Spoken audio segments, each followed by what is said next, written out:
C'est une bonne initiative à encourager. L'orientation au Gabon, c'est vraiment un sujet négligé mais important parce qu'on constate qu'il y a plein de jeunes qui arrivent en France ou qui sont au Gabon d'ailleurs, qui ne savent pas forcément quoi faire ou qui font des choses par défaut. Et là, Parcours de Gabonais nous permettra de savoir ce que des Gabonais comme eux ont fait.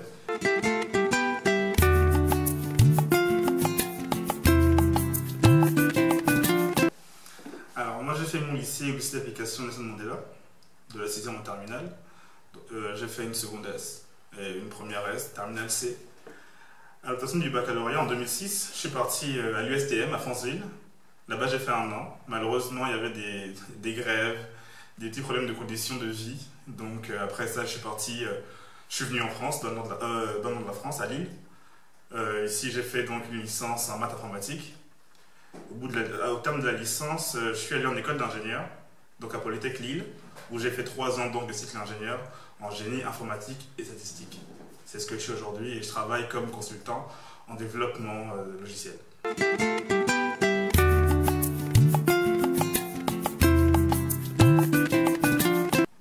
Donc, j'ai commencé en fac, et en fac c'est difficile d'avoir un stage parce que je pense que les boîtes nous trouvent très théoriques, surtout les premières années. Donc, moi j'ai mis un point d'honneur à toujours faire un stage. Donc depuis la première année, j'ai cherché. Au départ, ma première expérience n'avait rien à voir avec l'informatique. Mais au moins, les recruteurs, plus tard, ils se rendent compte que je suis motivé, que j'ai toujours voulu faire quelque chose, j'ai toujours voulu travailler. Ensuite, j'ai eu des stages en informatique, pas forcément intéressants. Parce que c'est au début, c'est 2 mois, c'est 3 mois. Pour une entreprise, souvent, ce n'est pas assez intéressant. Mais s'il faut donner un conseil, c'est de chercher dès la première année comme j'ai fait. Déjà pour avoir une idée du monde du travail. Comment est-ce qu'on travaille? Parce qu'on a une idée, on voit nos parents, mais on ne sait pas en fait ce que c'est. Il faut travailler pour savoir. Donc les premières expériences, c'est ça, c'est découvrir le monde du travail. Ensuite, c'est découvrir son métier, même si la tâche peut paraître ingrate. Et ensuite, c'est vraiment prendre de l'expérience. Donc un conseil, c'est stage dès la première année et chaque année. Je sais qu'on a souvent envie de rentrer au Gabon, ou si on est au Gabon, on veut faire autre chose. Mais vraiment, je conseille de capitaliser sur l'été pour faire un stage, pour avoir un plus dans le CV. Parce qu'au final, quand on travaille, ce qui fait la différence avec les autres, ce n'est pas les notes qu'on a eues en classe, c'est l'expérience. Et mon travail, je crois que je suis chanceux. Parce que théoriquement, je devrais être un développeur, je devrais faire du code, comme on dit. Moi, j'ai la chance d'être dans une entreprise qui me permet déjà de voir plusieurs choses. Je suis dans une SS2I, donc je vais dans différentes missions, dans différentes entreprises. Et en plus, je ne fais pas qu'un métier, j'en fais 2 ou 3. Je fais de la base de données, je fais du développement, je fais de l'intégration. C'est vraiment intéressant. Chaque jour, j'apprends des choses.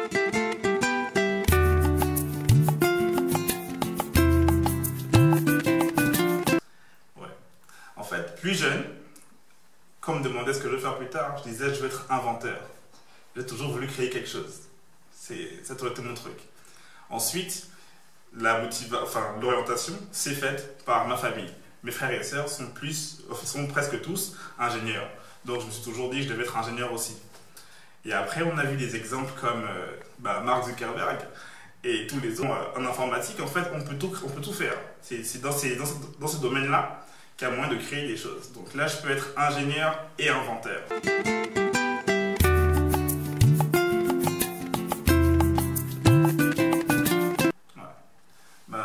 Il faut regarder le parcours de Gabonais. Non, plus sérieusement, il faut se dire que le boulot qu'on va faire plus tard, on va le faire toute sa vie peut-être. Il y a de fortes chances que je sois informaticien 30, 40 ans. Et donc, ce n'est pas une décision qu'on prend à la légère. C'est quelque chose qu'il faut réfléchir, qu'il faut mûrir. Il faut se renseigner. Il faut aller sur Internet pour se renseigner en quoi consiste ce métier. Il faut se renseigner auprès de ceux qui le pratiquent pour savoir est-ce que c'est vraiment intéressant. Parce que vraiment, tu vas le faire tout le temps. C'est difficile de se réveiller le matin pour un truc qu'on n'aime pas. Donc, il faut vraiment prendre ça en compte.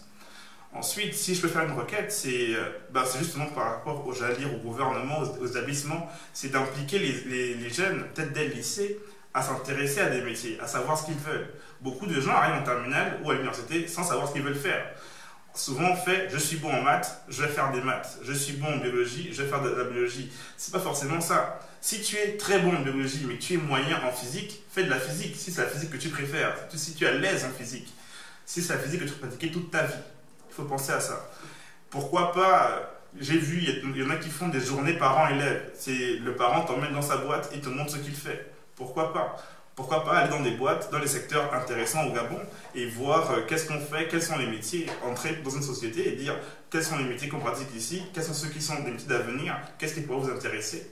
Je pense que ça permettrait de mûrir un goût, de savoir ce qu'on veut faire et ce sera beaucoup plus facile après.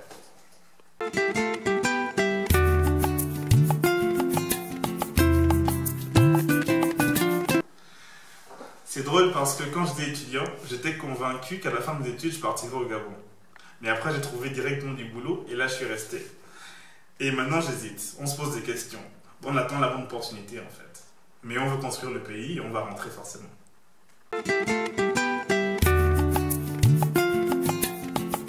Difficile. Je dirais ensemble. Ensemble parce qu'on ne fait rien tout seul. L'homme ne vit pas en autarcie.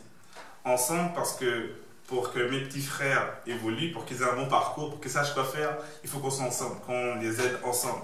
Ensemble parce que même tout seul, même si on sait quoi faire, il faut peut-être que l'État, je sais pas, mette des choses en place, l'établissement mette des choses en place pour qu'ils évoluent. Donc on ne peut rien faire tout seul. Le Gabon, il y a plein de choses à faire, donc ensemble.